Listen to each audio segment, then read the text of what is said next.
Okay, my brothers and sisters, and let us pray to our new brothers. Okay, then, Father. Yahweh Al-Shaddai, maraming salamat sa araw na ito na mayroon kayong pinadala na dalawang kaluluwa dito sa Montreal chapter, O Lord God. Hindi po ito accidentally, but you have a purpose, O God. Dalhin mo sila dito sa gawain na ito, Panginoon. Because I know na hindi namin plano, but plano mo ito, Panginoon. So Lord, i-bless mo ang kanilang buhay dito sa Montreal at ang kanilang pamilya na nasa Pilipinas, Panginoon. Whatever their request, Lord God, or their desire, heart desire, alam namin po, Lord, nothing is impossible to you, Father God.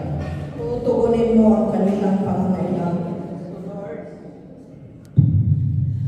bless them, Father God, at ang kanilang mga mahal sa buhay. In Jesus' name we pray. Amen. Thank you, Father. Amen.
Talaga po. Is there any other sharer?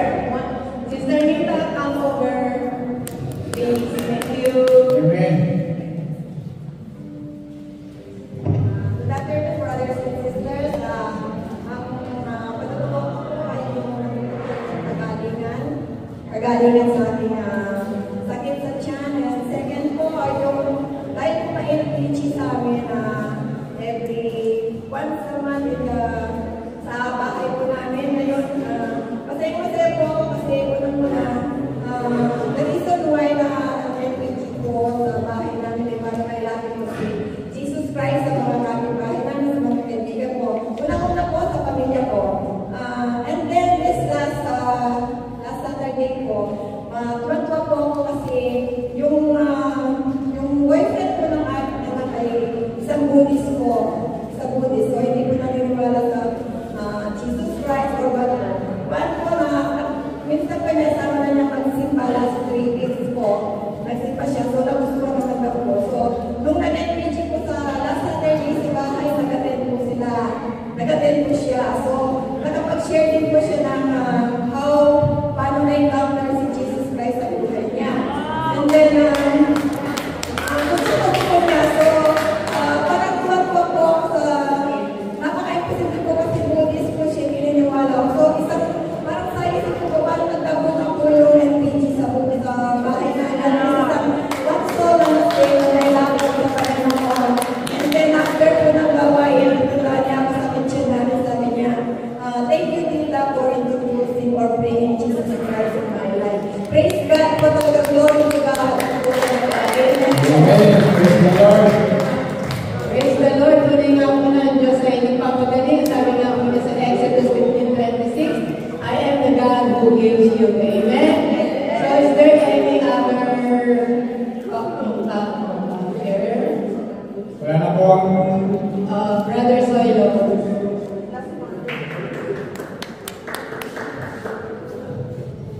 Good afternoon, brothers and sisters in Christ. Gusto na po magpasalamat sa mga prayer ninyo na po sa ating Panginoon. Yung kami pag-alakbay po sa ating kaligid. Pagkatin na namin anak sa convention nila sa mga iyo. So, ang may share ko lang po doon, yung pinag-experience po namin, umakyat po kami sa tunan. So, we take the elevator to 7th floor. Para may kita namin sa labas ng 7th floor. And then, nung punta na kami sa loob, ako po yung nauna. Nung papasok na po kami, akala ko yung hanggang ay yung daan po ganun. Yung pala, sumunod na may spiral. Kasi pag nasa labas ka, alam mo, mababa lang siya. Nung nakalapas na ako sa dalawang spiral, narinig ko yung aking sister wife. Parang sumusuko na siya. Hindi ko na kaya. Sabi ko, hindi malapit na tayo. Kala ko malapit na. So tuloy na naman ako. Ano malayo pa? Malayo. Tapos habang malapit ako sa pinakataas na, pahirap ng pahirap. Dito nag-reflect ko yung sa isipan ko, yung narogi. Yung narogi kung paano tayo makadaan doon. So, nung narating ko na yung taas, mga isang kapital na lang, bigla ko ng hina. Kasi nakita ko ng Pilipina na nahilo. Sabi niya, tawa-tawa siya kasi narinig sa Tagalog. Tinagbihan ko siya. Mas maya-maya, mas matanda pa sa akin na tumahan sa harapan ko. Sabi ko, kaya niya? Kaya ko rin yan. So, sabi ko sa kapatid ko siya, si Sarah. Dahil nakalag na tayo. So, nung nakarating kami doon sa taas, nawala ang tao. Napakaganda ng view. So, the brothers and sisters in Christ, pag kayo po ay mga siya po doon, sundan din po yung aming ginawa. Napakaganda po.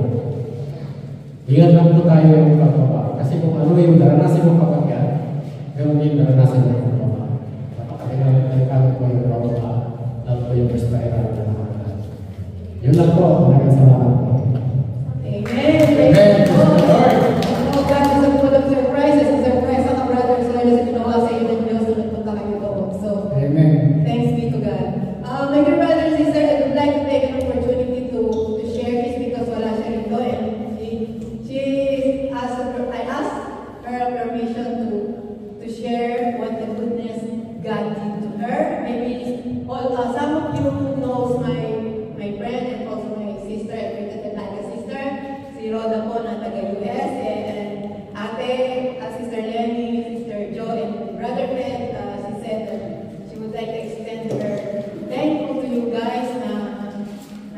pinag-pray namin siya, and then now she's fine and she's really happy. Kasi po, 2 weeks ago, tumawag po siya sa akin, and I know na talagang sobra siya na-stress kasi nagkaroon po siya ng, siguro po kilala niya si Rode, nagkaroon po siya ng biopsy.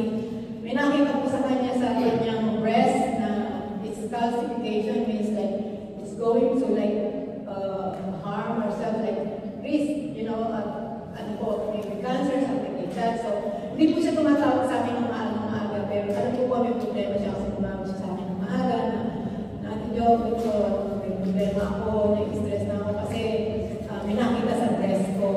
So, sabi ko sa kanya, be positive, huwag kang matakot, magtiwala ka sa Panginoon. Dahil ang takot, pinapalitan niya ng Diyos ang pagtitiwala sa Kanya.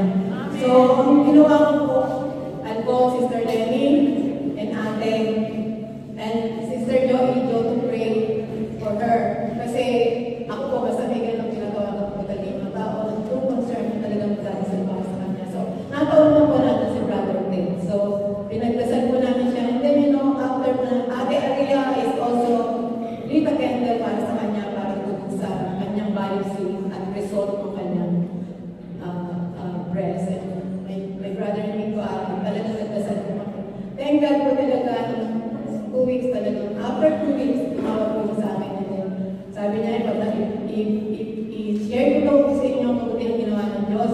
Negative po yung nakitang biopsy sa kanyang suso. Kaya talaga kung naniwala po talaga siya na ang Yahweh and Shaddai, ang totoo, ang gagawin. So, ngayon po, sabi ko, patuloy ka lang manalangin. Lumapit sa ating Yahweh